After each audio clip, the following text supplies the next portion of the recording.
อ่ะก่อนนอนเนาะก่อนนอนเอาความรู้มาฝากก่อนที่ว่าไปเหียนมาแล้วก็ได้เฮ็ดแล้วก็ได้ขายแล้วก็ได้มาเซเนาะได้มาขายแล้วก็มาเซต่อให้น้องๆนักศึกษานะว่าคนที่ขายออนไลน์สายคลิปเนาะสายคลิปได้ยินดีบ่เนาะสายคลิปว่าครูปิ้งมาเว้าทุกมื้อเนาะวิธีการเฮ็ดคลิปแบบ80 15หรือว่า5%เนาะ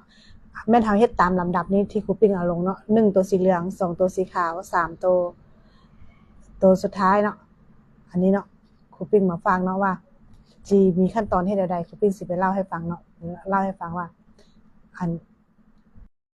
คือครูปิ้งนี่มาสายแบบมาแชร์ประสบการณ์แบบ